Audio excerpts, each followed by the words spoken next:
Halo semuanya, perkenalkan nama saya Karen Miracle Angelina Sondak. Saya mahasiswa aktif semester 6, program studi psikologi, Fakultas Ilmu Pendidikan Universitas Negeri Manado.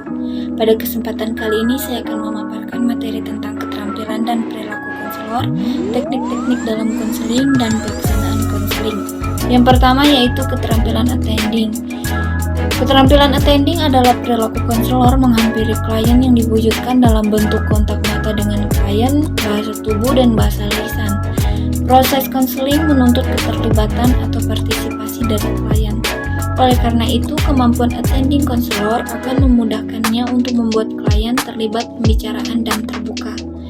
Attending yang baik akan dapat meningkatkan harga diri klien, menciptakan suasana yang aman, dan mempermudah ekspresi perasaan klien secara bebas. Yang kedua adalah empati. Empati adalah kemampuan konselor untuk merasakan apa yang dirasakan klien. Empati diawali dengan simpati, yaitu kemampuan memahami perasaan, pikiran, keinginan, dan pengalaman klien. Hal ini akan terlihat dengan jelas pada ekspresi wajah dan bahasa tubuh konselor. Empati ada dua macam, yaitu yang pertama empati primer, yaitu kemampuan konselor memahami perasaan, pikiran, keinginan, dan pengalaman klien. Yang kedua empati tingkat tinggi, kemampuan konselor memahami perasaan, pikiran, keinginan, serta pengalaman klien secara lebih mendalam. Dan yang ketiga yaitu refleksi. Refleksi adalah suatu jenis teknik konseling yang penting dalam hubungan konseling, yaitu sebagai upaya untuk menangkap perasaan, pikiran, dan pengalaman klien, kemudian merefleksikan kepada klien kembali. Refleksi ada tiga macam, yaitu yang pertama refleksi perasaan, yaitu keterampilan konselor untuk dapat memantulkan atau merefleksikan perasaan klien sebagai hasil pengamatan verbal dan non-verbal terhadap klien. Yang kedua refleksi pikiran, yaitu keterampilan pembimbing atau konselor untuk memantulkan ide, pikiran, pendapat klien sebagai hasil pengamatan terhadap perilaku verbal dan non-verbal terhadap klien. Dan yang ketiga refleksi pengalaman, yaitu keterampilan pembimbing atau konselor untuk merefleksikan pengalaman-pengalaman klien terhadap hasil pengamatan perilaku verbal dan non-verbal klien. Dan yang keempat, eksplorasi. Keterampilan eksplorasi adalah suatu keterampilan konselor untuk menggali perasaan, pikiran, dan pengalaman klien. Keterampilan ini penting karena dalam konseling, terkadang klien menyimpan rahasia, menutup diri, dan diam seribu bahasa atau tidak mampu mengemukakan pendapatnya secara terus terang. Eksplorasi ada tiga macam, yaitu eksplorasi perasaan, yaitu keterampilan konselor untuk menggali perasaan klien yang tersimpan. Yang kedua, eksplorasi pikiran, yaitu keterampilan atau kemampuan konselor untuk menggali ide, pikiran, dan pendapat klien. Dan yang ketiga, eksplorasi pengalaman, yaitu pengalaman konselor untuk menggali pengalaman-pengalaman klien sebagai hasil pengamatan terhadap perilaku verbal dan non-verbal klien.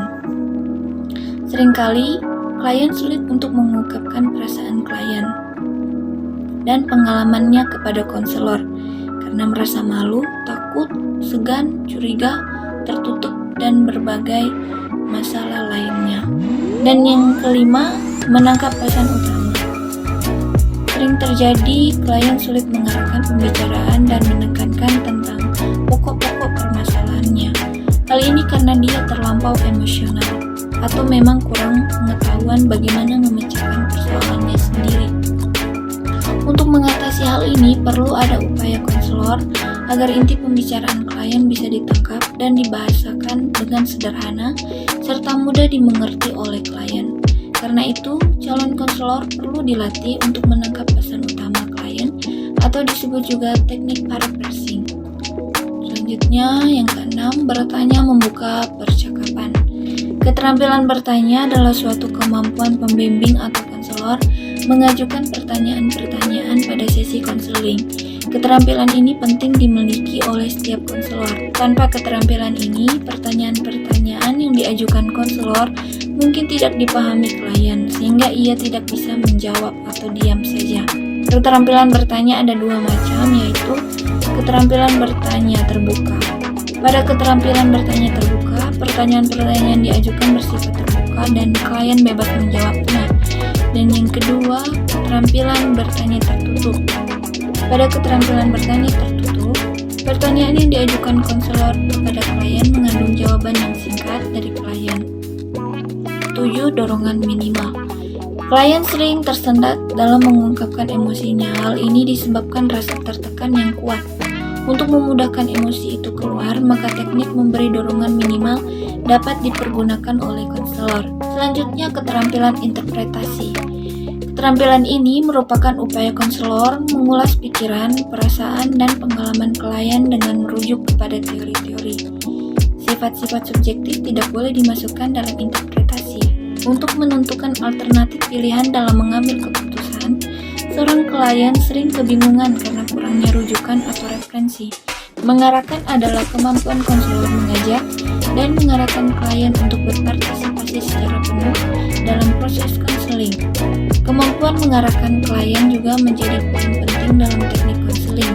Konselor harus memiliki kemampuan ini agar dapat mengajak klien berpartisipasi secara penuh dalam proses konseling. Inti dari tujuan tersebut adalah agar klien bersedia melakukan sesuatu, misalnya menyuruh klien untuk bermain peran dengan konselor atau menghayalkan sesuatu. Selanjutnya yaitu keterampilan menyimpulkan sementara. Keterampilan ini yaitu suatu kemampuan konselor bersama klien untuk menyampaikan kemajuan hasil pembicaraan, mempertajam atau memperjelas fokus wawancara konseling. Tujuan keterampilan ini adalah untuk melihat kemajuan wawancara konseling pada setiap tahapannya. Selain itu juga bertujuan untuk memberikan kesempatan kepada klien untuk melakukan feedback dari hal-hal yang dibicarakan, menyimpulkan kemajuan hasil pembicaraan secara bertahap, untuk meningkatkan kualitas diskusi, dan mempertajam atau memperjelas fokus pada wawancara konseling. Dan yang selanjutnya adalah konfrontasi. Konfrontasi adalah suatu teknik konseling yang menantang klien untuk melihat adanya diskrepasi atau inkonsistensi antara perkataan dan bahasa badan. Ide awal dengan ide berikutnya, senyum dengan kepedihan, dan sebagainya.